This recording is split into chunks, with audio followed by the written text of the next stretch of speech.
14장 말씀을 가지고 나는 은혜로 예수님을 사랑합니다 라는 제목으로 함께 은혜 나누도록 하겠습니다. 함께 따라하겠습니다. 말씀을 가까이 하면 하나님과 가까워지고 하나님과 가까워지면 예수님을 사랑합니다. 다시 한번 하겠습니다. 하나님과 가까워지면 예수님을 사랑합니다. 아멘. 우리가 예수님을 사랑하십니까? 라는 질문 앞에서 아멘 이라고 대답합니다. 그리고 정말 전심으로 그러기를 바랍니다. 근데 때로 내가 이 정도인데 예수님을 사랑한다고 말할 수 있을까? 나는 잘하고 있는 걸까? 그런 마음이 들 때도 또한 있습니다. 오늘 본문에 보면 다시 한번 결심하게 되고 또 반성하게 되기도 하고 도전이 되는 그런 표현이 여러 차례 반복되어서 나오는 것을 보게 됩니다. 15절에도 그렇고 21절에도 그렇고 23절에도 그렇습니다. 어떤 내용이냐면 하나님의 계명을 지키는 자가 곧 예수님을 사랑하는 자다라는 말씀입니다. 한 율법사가 예수님께 질문합니다. 하나님의 계명이 무엇입니까?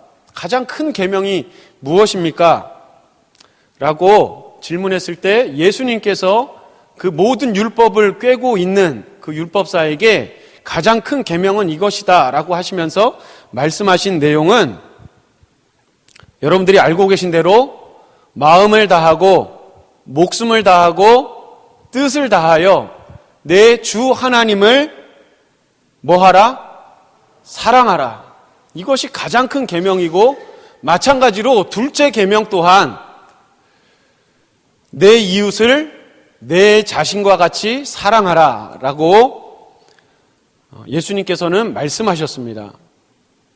우리가 이 말씀을 기억하면서 하나님의 계명은 이것인데 또 그 계명을 지키는 자라야 하나님을 사랑하는 자라고 예수님을 사랑하는 자라고 말씀하셨는데 그렇다면 내가 과연 예수님을 사랑하는 것인가? 내가 계명을 지키고 있는가? 내가 그렇지 않다고 한다면 내가 하나님을 사랑한다고 말할 수 있는가라고 하는 이 질문을 여러분들이 가지고서 오늘 말씀을 함께 나눴으면 좋겠습니다. 어제는 무슨 날이었죠? 어제는 봄 운동회였습니다. 그래서 열심히 우리 청년들이 공터에서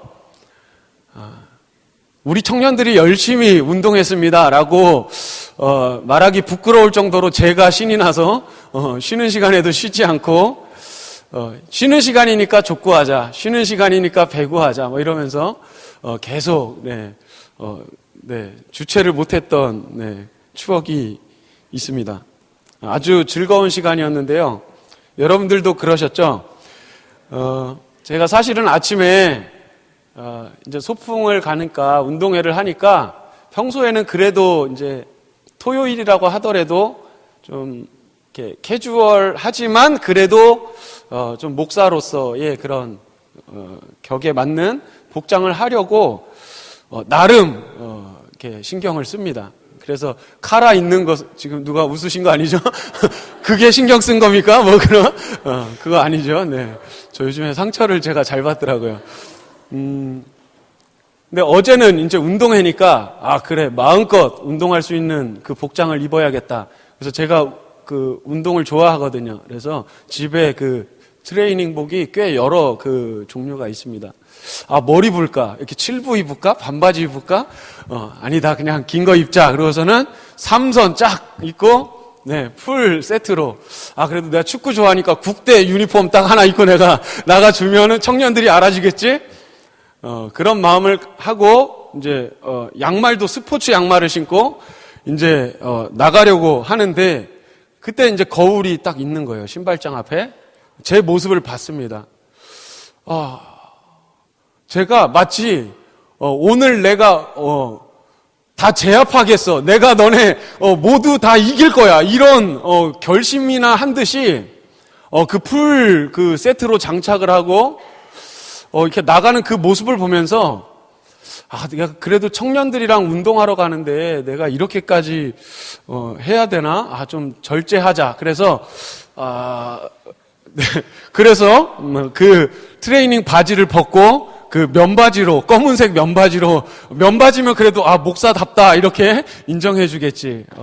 그래서 옷을 갈아입은 거예요. 그래서 어떤 청년들은 그게 뭐예요? 그게 복장이 이렇게 하긴 했는데 어쨌든 절제를 한 복장이었습니다. 그런데 막상 휘슬이 울렸고 이제 하다 보니까 승부욕이 막 발동이 되는 거예요. 그래서 심지어 발야구를 할 때는 심판을 보시던 우리 김계환 권사님께 제가 누군지도 망각한 채 그러시면 어떡하냐고, 이거는 공정한 룰이 아니라고 그러면서 막 항의를 하고 그랬던, 억울합니다. 저는 정당하게 자했는데 왜 그렇게 부당한 판결을 하십니까? 막 하면서 우리 청년들이 지금 부끄러워서 지금 막 이렇게 가리고 있는데, 막 제가 오히려 청년들은 그냥 그냥 그렇게 하자 그랬는데 제 혼자 막 그러면 어떡해요? 그건 반칙이에요. 그거는 옳지 않습니다. 이러면서 그 오기를 가졌던 것 같습니다. 어제 이제 설교 준비를 마치고 집에 가서 이제 자려고 누웠는데 그 장면이 막 떠오르는 거예요. 그러면 어떡해요? 뭐 하나 할 때도 하나도 안 지려고, 우리 팀 지겠다, 어떡하지? 지금부터 다 이겨야 되네? 그러면서, 100점, 100승, 막 이러면서, 우리가 이겨야 돼요. 막 얼굴이 화끈거리는 거예요. 자려고 누웠는데. 내가 뭐 한 건가? 지기 싫어서, 오기를 부리고,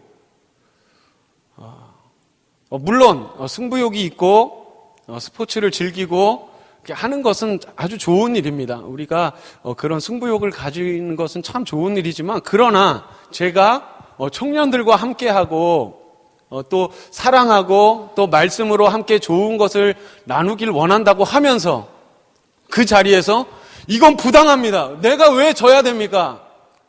물론 그렇게 안 보셨기를 바라겠지만 혹시라도 목사님이 꽤 저렇게까지 하실까, 혹시라도 시험에 드신 분이 계시지 않을까 하는 그런 무거운 마음이 들었던 겁니다.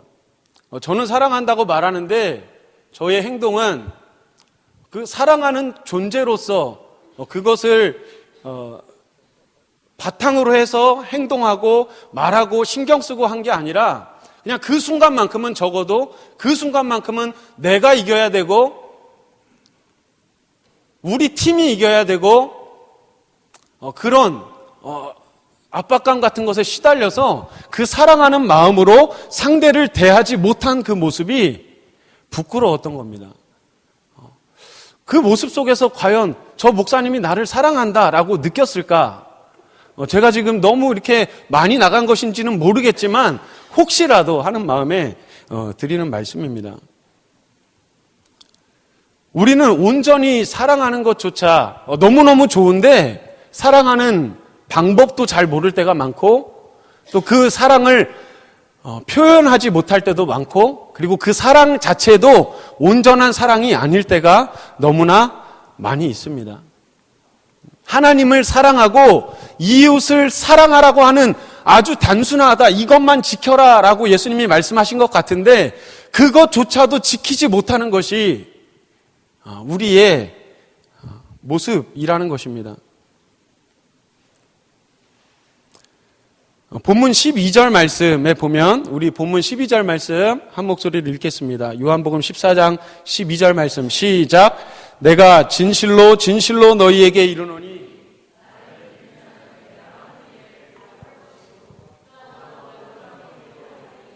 이는 내가 아버지께로 감이라. 아멘. 사랑조차도 온전하지 못한 우리에게 예수님께서 이러한 일을 할 것이다 라고 말씀하셨습니다. 사랑조차 할 수 없는 우리를 향해서 예수님이 하신 말씀, 내가 하는 그 일을 그도 할 것이다. 뿐만 아니라 그보다 큰 일도 할 것이다. 라고 말씀하셨습니다. 예수님을 믿는 자는 예수님이 하신 일을 할 뿐만 아니라 예수님이 하신 일, 그것보다 큰 일도 한다는 것입니다. 여러분 믿어지십니까? 내가 예수님 같은 일을 한다고? 예수님보다 큰 일을 내가 할 수 있다고? 예수님이 하신 일은 무엇이냐면 아주 간단히 말해서 처음부터 마지막까지 순종하신 겁니다. 하나님의 뜻에. 여러 가지 병을 고치시고 말씀을 전하시고 하나님 나라를 우리에게 보여주신 여러 가지 사역들을 하셨지만 더 깊은 그 한 가지의 본질은 무엇이냐면 처음부터 마지막까지 하나님의 뜻에 순종하셨습니다. 그래서 예수님의 삶을 통해서 하나님의 뜻이 이루어지게 하셨죠. 예수님이 하신 일이란 순종하시고 그 예수님을 향한 하나님의 뜻을 온전히 이루어드린 것, 이것이 바로 예수님이 하신 일입니다. 너희도 그와 같은 일을 할 것이다 라는 것은 우리도 하나님의 말씀에 순종할 수 있고 하나님의 말씀에 순종하게 되었을 때 하나님께서 나를 향하신 그 하나님의 뜻이 나를 통하여서 이 땅 가운데 이루어지게 될 것이다. 이것이 바로 예수님과 같은 일을 너희도 할 것이다 라고 하는 말씀입니다. 그러나 나는 그러기가 쉽지가 않습니다. 사랑하고 싶은데 그게 잘 되지 않고 순간순간 살아가면서 내가 살아서 내가 높아져야 되고 상대방을 깎아내리려고만 하는 그런 마음이 우리에게는 시도 없이 때도 없이 찾아옵니다. 물론 사랑할 만한 사람에게는 내가 낮추고 나를 겸손하게 하면서 그 상대를 높이려고 합니다. 그러나 그 또한 상대방을 사랑한다고 하지만 그 사랑이라는 그 표현을 통해서 내가 유익을 얻으려고 하는 것이지 그 사랑의 방식은 엄밀히 말해서 하나님이 원하시는 하나님이 하신 사랑의 모습과는 다른 것입니다. 조건 없는 사랑. 나는 나를 포기를 못하는 겁니다. 예수 그리스도를 믿고 우리가 신앙생활을 한다는 것은 자기 부인을 하는 것인데 나를 부인하고 내가 십자가에 못 박히고 세상의 욕망, 나의 자랑, 이 모든 것들을 예수님이 박히셨던 저 십자가에 예수님이 죽으실 때 나도 거기에서 죽는 것이 신앙생활의 시작입니다. 그런데 우리는 그것을 믿습니다라고 하면서 그 이후의 삶에서도 그것이 너무나 힘든 그런 삶을 솔직히 살아가고 있지 않습니까?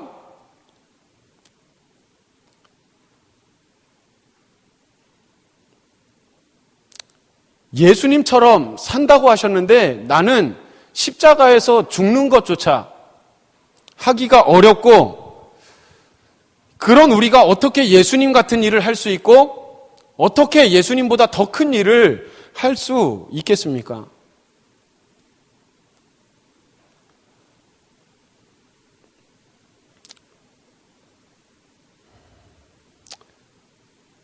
그런 우리에게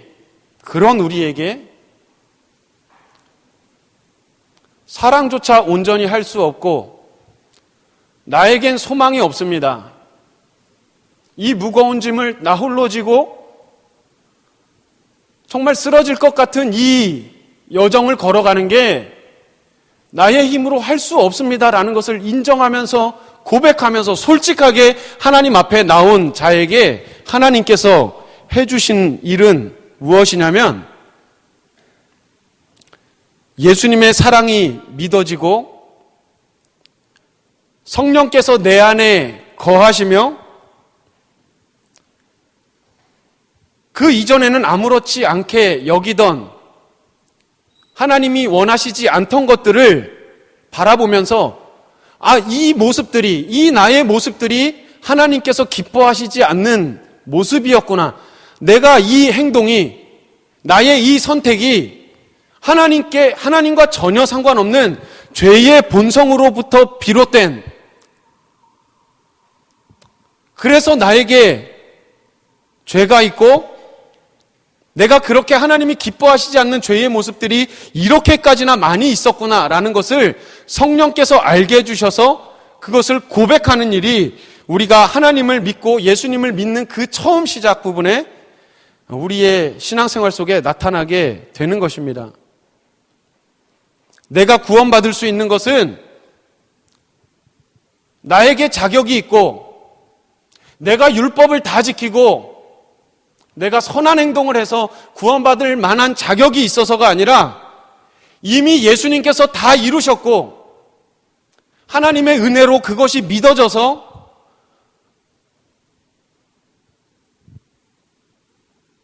내가 하나님의 자녀가 되었구나. 하나님이 나에게 은혜를 주셨다라는 것이 믿어지는 그 은혜와 감격이 우리의 신앙생활 가운데 있어야 할 것입니다. 이것을 기억해야 내 삶에서 하나님이 은혜로 주신 것들을 발견하게 되는 것입니다.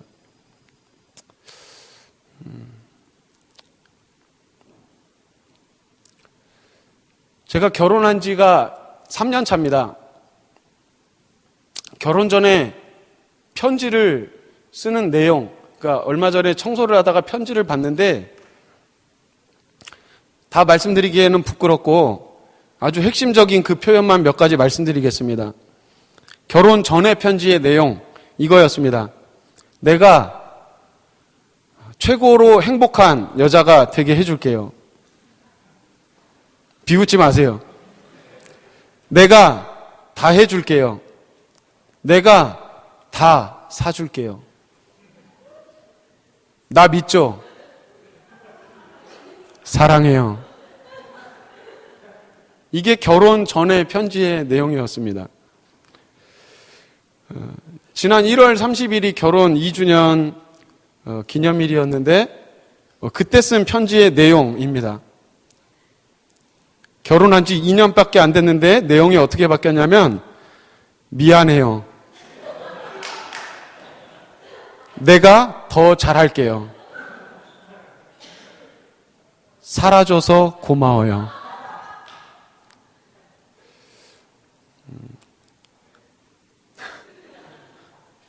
저 말 할까 말까 제가 고민하고 있었는데 저보다 결혼 4개월 선배이신 희궁 형제는 무슨 말인지 잘 아실 거예요. 지금 아주 짧게만 말씀드렸지만 나경자매 좀 알아주세요. 네. 왜 이렇게 내용이 바뀌었는 줄 아십니까? 결혼하기 전에는 그 자매가 나를 다 몰라요. 뭐를 믿냐면 내 말을 믿어요. 잘할게. 내가 아주 열심히 물 한 방울 안 묻히게 할게. 그럼 내 말을 믿는다고요. 왜? 사랑하니까. 믿어요. 근데 이제 결혼합니다. 점점 결혼하기 전에 모르던 모습들이 막 발견되고 실망하게 되고 기대치가 막 낮아지고 막 한숨을 쉬고요. 그런데 2년이 되고 나니까 전처럼 말을 못 하겠더라고요.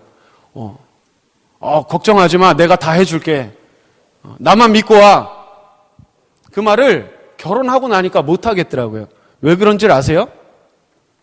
살다 보니까 아직 죄송합니다. 우리 집사님들, 권사님들 앞에서 이런 말 해서 죄송한데 결혼하고 나니까 저를 다 알아요. 제 잠버릇이 뭐고 막 습관이 뭐고 제 태도가 어떻고 말은 이렇게 하지만 실제로는 안 하겠지 이런 것도 알고 다 알아요. 아니까 저도 알고 아내도 안다는 걸 아니까 그런 말을 못 하겠어요. 그죠? 미안해요. 내가 또 그랬네요. 나랑 살아줘서 고마워요. 제가 잘할게요. 이런 말밖에 할 수가 없는 거예요. 왜냐하면 서로 다 아니까. 내게 능력이 없다는 것도 알고 나를 다 아는 대상 앞에서 내가 할 수 있는 거라곤 내가 이거 내가 내 능력으로 해줄게. 걱정하지 마. 이런 말을 하는 게 아니라 그냥 그냥 나를 받아줘서 고마워요. 그냥 나랑 이것밖에 안 되는 이 존재를 인정해주고 이대로 품어줘서 너무 고마워요. 이런 말밖에 못하겠는 겁니다.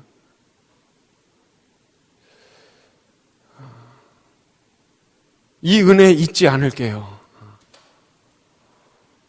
성령님께서 우리를 아십니다. 아멘입니까? 성령께서 우리를 아세요. 성령께서 우리와 함께 하신다고 찬양하지 않았습니까? 그 성령님이 우리를 다 아세요. 밑바닥까지. 다 아시는데 우리는 그게 아닌 걸 증명하려고 합니다. 성령님, 제가 이 정도 할 수 있습니다. 성령님, 제가 이 정도로 잘 돼서 내가 하나님께 영광 돌리겠습니다. 제가 지금은 이 정도지만 제가 당당하게 하나님 앞에 서게 돼서 하나님께 사람들 앞에서 하나님의 살아계심을 증거하겠습니다. 내가 다 해줄게요, 하나님. 우리는 그럴 수가 없는 겁니다. 왜냐하면 성령님이 나를 아시거든.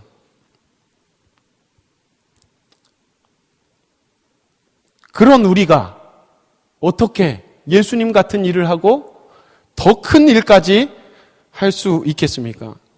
기억해야 될 것은 예수님이 하신 이 말씀은 내가 해내고 내가 떳떳하게 돼서 내가 그 일을 했고 예수님보다 더 큰 일을 했다 이렇게 말하는 것이 아니라 성령님께서 내 안에 거하시고 성령님께서 하시는 일이라는 것을 여러분들은 꼭 기억하셔야 합니다. 하나님이 나를 사랑하신다는 것이 믿어지고 예수님을 주님이라고 인정하고 부를 수 있게 되는 것은 내가 잘해서 내가 결정해서 그렇게 고백하는 것이 아니라 성령님께서 내 안에 일하셨기 때문에 내가 예수님을 주님이라고 고백할 수 있는 것입니다. 성령님께서 내 안에 계시기 때문에 찬양하는 자리로 나올 수 있는 것이지 이 정도 해야 내가 크리스천이지 그런 모습으로 우리는 사실 그 마음이 있다면 이 자리에 나올 수조차 없습니다. 고린도전서 3장 16절 말씀 우리 한 목소리로 읽겠습니다. 고린도전서 3장 16절 말씀 읽습니다. 시작. 너희는 너희가 하나님의 성전인 것과 하나님의 성령이 너희 안에 계시는 것을 알지 못하느냐. 성령님께서 이미 우리 가운데 거하시기 때문에 바울은 고린도 교회 성도들을 향해서 이렇게 말합니다. 너희는 따라합시다. 성전이다. 성전이다. 성전은 하나님이 거하시는 곳. 성령님이 우리 안에 거하시기 때문에 우리의 이 몸이 성전이라는 것입니다. 이미 너희와 함께 계시다. 그 성령님이 일하신다. 그리고 로마서 8장 26절 말씀 함께 읽습니다. 로마서 8장 26절 말씀 시작. 이와 같이 성령도 우리의 연약함을 도우시나니 우리는 마땅히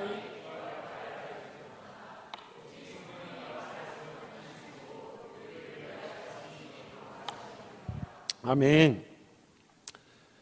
우리는 자책하지 않습니까? 내가 이 정도밖에 안 되는데 예수님 사랑할 수 있다고 말할 수 있나?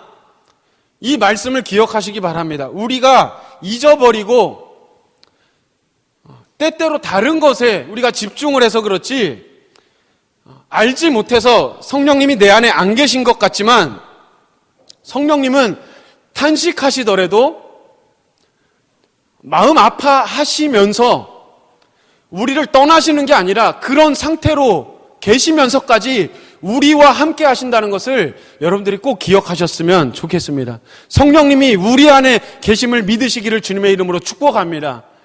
탄식을 하시지만 그러나 우리를 떠나시지 않습니다. 말할 수 없는 탄식으로 우리를 위하여 기도하시며 하나님의 온전한 뜻으로 나아오길 바라시지만 우리가 잘못한다고 우리를 떠나시거나 우리를 모른다고 하시는 분이 아니라는 것입니다. 성령님이 내 안에 거하시고 성령님이 이 자리에 우리 모두 가운데 거하신다는 것을 잊지 않는 이 자리에 모두가 되시기를 주님의 이름으로 축복합니다. 우리가 기도해야 될 유일한 것, 여러 가지 기도 제목이 있습니다. 주시옵소서, 가게 하옵소서, 되게 하옵소서. 이것만 되게 하시면 제가 정말 잘하겠습니다. 이런 기도 제목들이 우리에겐 너무나 많이 있지만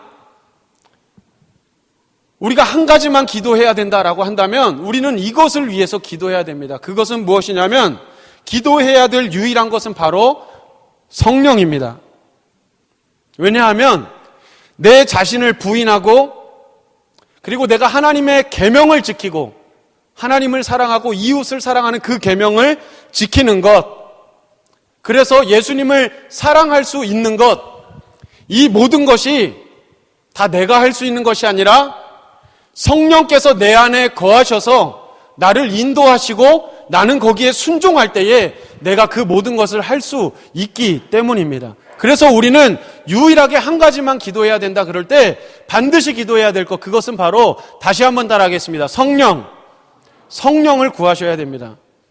누가복음 11장 9절에서 13절까지 말씀을 제가 빨리 읽어드리겠습니다. 내가 또 너희에게 이르노니 구하라 그리하면 너희에게 주실 것이요 찾으라 그리하면 찾아낼 것이요 문을 두드리라 그리하면 너희에게 열릴 것이니 구하는 이마다 받을 것이요 찾는 이마다 찾아낼 것이요 두드리는 이에게는 열릴 것이라.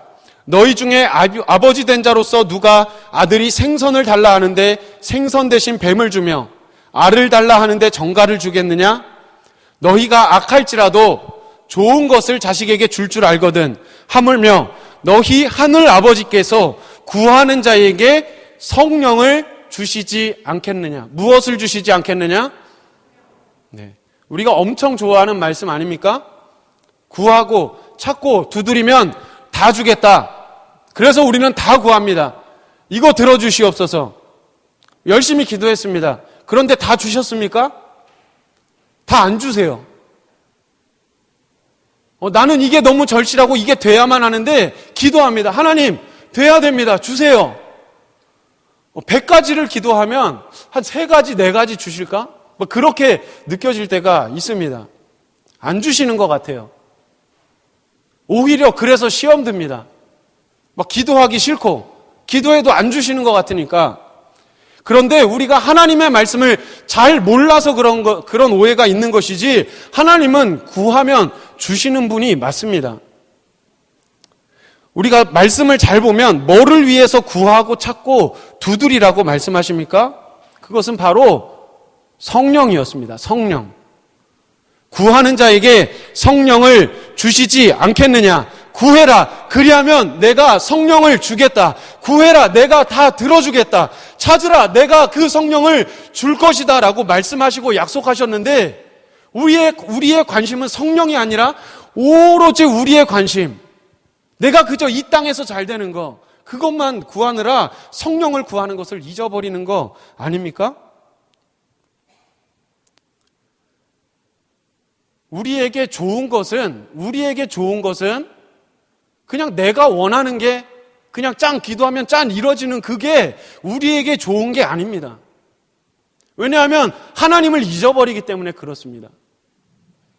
우리의 생명 되시고 영원한 우리의 왕 되시는 그 하나님을 우리는 잃어버리게 되는 것입니다. 우리에게 좋은 것은 무엇이냐면 우리에게 좋은 것은 성령께서 내 안에 거하시는 게 우리에게 좋은 일인 줄로 믿습니다. 그것이 정말 나를 위해 좋은 겁니다. 성령님이 내 안에 거하시면, 그 성령님께서 나를 조명하시면 내 안에 지금까지 몰랐던 것들, 마치 암처럼, 어떤 종양처럼 몰랐지만 분명히 있었던 그 죄의 문제를 깨닫게 되고, 이전에는 아무렇지 않게 여겼지만 하나님, 이게 나의 잘못이고 이게 나의 죄입니다. 이것 때문에 하나님의 영광과 나의 삶이 가로막혀 있었음을 주님 앞에 고백합니다. 성령님, 이것을 제거하여 주시옵소서. 주님 앞에 엎드리고 무릎 꿇을 수밖에 없는 그것이 우리의 삶 속에 나타나게 되는 것이지, 회개기도 해야 되니까 하고 이 정도 해야 멋진 크리스천이니까 하고 그런 것이 아니라는 말입니다. 그러면서 뜬금없이 예수님이 15절에 하시는 말씀, 나를 사랑하면 나의 계명을 지키는 자가 돼야 한다. 21절에 그 내용이 또 나옵니다. 나의 계명을 지키는 자라야 나를 사랑하는 자리. 같은 내용이 반복되고 있는데 여러분들 성경을 읽으시면서 같은 내용이 어떤 일정한 텀을 두고 반복될 때는 그 사이에 있는 내용을 강조하려고 한다는 것을 여러분들이 알아차리시면 됩니다. 이렇게 기록한 의도는 반복되는 표현 사이에 그 사이에 있는 내용을 강조하기 위한 것인데 우리가 이것을 오늘 읽고 오늘의 말씀을 마치려고 합니다. 나는 계명을 지키지 않으니까 나는 하나님을 사랑하지 않는 것인가? 라고 여기시는 분들이 계시다면 오늘 16절에서 20절 말씀을 우리가 한 목소리로 읽을 때 그것이 아니다. 우리는 나의 힘과 능력으로 사랑하는 것이 아니다. 나는 예수님을 사랑한다. 라는 것을 분명히 확신하시는 그런 은혜의 시간이 되었으면 좋겠습니다. 오늘 본문 16절로 20절 말씀을 한 목소리로 읽겠습니다. 16절에서 20절입니다. 시작. 내가 아버지께 구하겠으니 그가 또 다른 보혜사를 너희에게 주사 영원토록 너희와 세상은 능히 그를 받지 못하나니 이는 그를 보지도 못하고 알지도 못함이라. 그러나 너희는 그를 아나니 그는 너희와 함께 거하시며 또 너희 속에 계시겠습니다. 내가 너희를 고아와 같이 버려두지 아니하고 너희에게로 오리라. 조금 있으면 세상은 다시 나를 보지 못할 것이로되 너희는 나를 보리니 이는 내가 살아있고 너희도 살아있겠습니다. 그날에는 내가 아버지 안에 너희가 내 안에 내가 너희 안에 있는 것을 너희가 알리라. 아멘. 이 말씀이 믿어지시기를 축복합니다. 내가 계명을 다 지켜서 하나님을 사랑하는 게 아니라 이미 예수님이 다 이루셨고 그 예수님을 구주로 믿는 것, 성령님이 내 안에 이미 거하시고 계신 그 일이 우리에게 일어났다고 믿는 것, 그 믿음 때문에 계명을 지키신 것은 예수님이시지만 그 믿음을 보시고 하나님은 우리를 향해서 그 믿음을 보시고 너희도 계명을 지켰다라고 인정해 주십니다.